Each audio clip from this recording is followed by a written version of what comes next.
श्री दुर्गा देवी नमो नमः। सप्तमो अध्याय। चंड और मुंड का वध। मैं मातंगी देवी का ध्यान करती हूँ। वे रत्नमय सिंहासन पर बैठकर पढ़ते हुए तोते का मधुर शब्द सुन रही है। उनके शरीर का वर्ण श्याम है। वे अपना एक पैर कमल पर रखे हुए हैं और मस्तक पर अर्धचंद्र धारण करती हैं तथा कलहार पुष्पों की माला धारण किए हुए वीणा बजाती हैं। उनके अंग में कसी हुई चोली शोभा पा रही है। वे लाल रंग की साड़ी पहने हुए, हाथ में शंख में पात्र लिए हुए हैं। उनके बदन पर मधु का हल्का हल्का सा प्रभाव जान पड़ता है और ललाट में बिंदी शोभा पा रही है। ऋषि कहते हैं, तदंतर शुंभ की आज्ञा पाकर वे चंड मुंड आदि दैत्य चतुरंगिनी सेना के साथ अस्त्र शस्त्रों से सुसज्जित होकर चल दिए।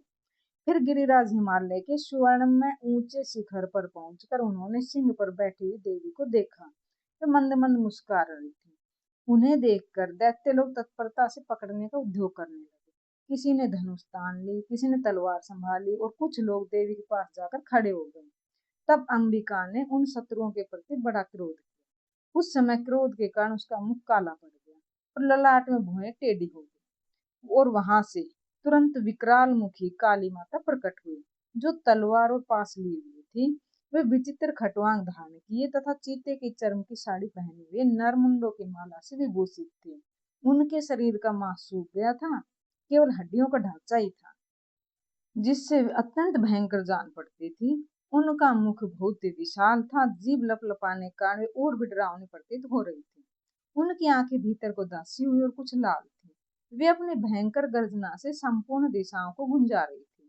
बड़े बड़े दैत्यों का वध करती हुई वे कालिका देवी बड़े वेग से दैत्यों की सेना पर टूट पड़ी और उन सबका भक्षण करने लगी।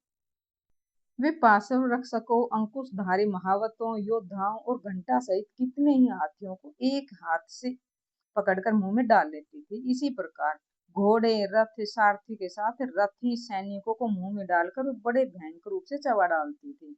किसी के बाल पकड़ लेती, किसी का गला दबा देती, किसी को पैरों से कुचल डालती और किसी को छाती में मुक्के से गिराकर मार डालती। वे असुरों के छोड़े हुए बड़े बड़े अस्त्र शस्त्र मुंह में पकड़ लेते और रोष में भरकर उनको दांतों से पीस डालती थी। काली ने बलवान और दुरात्मा दैत्य की सारी सेना को ढूंढ डाला और खा डाला और कितनों को मार भगाया। कोई तलवार के घाट उतारे गए, कोई खटवांग से पीटे गए, कोई कितने ही असुर दांतों के अग्रभाग से कुचले जाकर मृत्यु को प्राप्त हुए।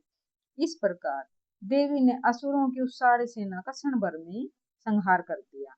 यह देखे चंड उन अत्यंत भयानक काली देवी की ओर दौड़ा तथा महादैत्य मुंड ने भी अत्यंत भयंकर बाणों की वर्षा से और हजारों बार चलाए हुए चक्रों से उस भयानक नेत्रों वाली देवी को आच्छादित कर दिया।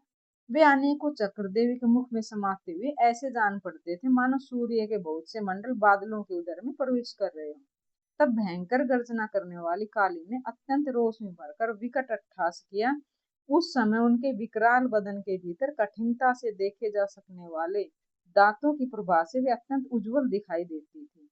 देवी ने बहुत बड़ी तलवार हाथ में लेकर हम का उच्चारण करके चंड पर धावा किया और उसके केस पकड़कर उसी तलवार से उसका मस्तक काट डाला। चंड को मारा जाता हुआ देखकर मुंड भी देवी की ओर दौड़ा। तब देवी ने रोष में भरकर उसे भी तलवार से घायल करके धरती पर सुला दिया। महापराक्रमी चंड मुंड को मारा गया देखकर मरने से बची हुई बाकी सेना भय से व्याकुल होकर चारों ओर भाग गई। तदंतर काली ने चंड और मुंड का मस्तक हाथ में लेकर चंडिका के पास जाकर प्रचंड अट्टहास करते हुए कहा, हे देवी, मैंने चंड मुंड नामक इन दोनों महापशुओं को तुम्हें भेंट किया है। अब युद्ध में यानी कि युद्ध यज्ञ में तुम शुंभ और निशुंभ का वध स्वयं करना। ऋषि कहते वहां लाए हुए उन चंडमुंड नामक महादैत्यों को देखकर कल्याणमय चंडी ने काली से मधुर स्वर में कहा, हे देवी, तुम चंडमुंड को लेकर मेरे पास आई हो, इसलिए संसार में चामुंडा के नाम से तुम्हारी ख्याति होगी। इस प्रकार देवी महात्म्य में चंडमुंड वध नामक 7वां अध्याय पूर्ण हुआ।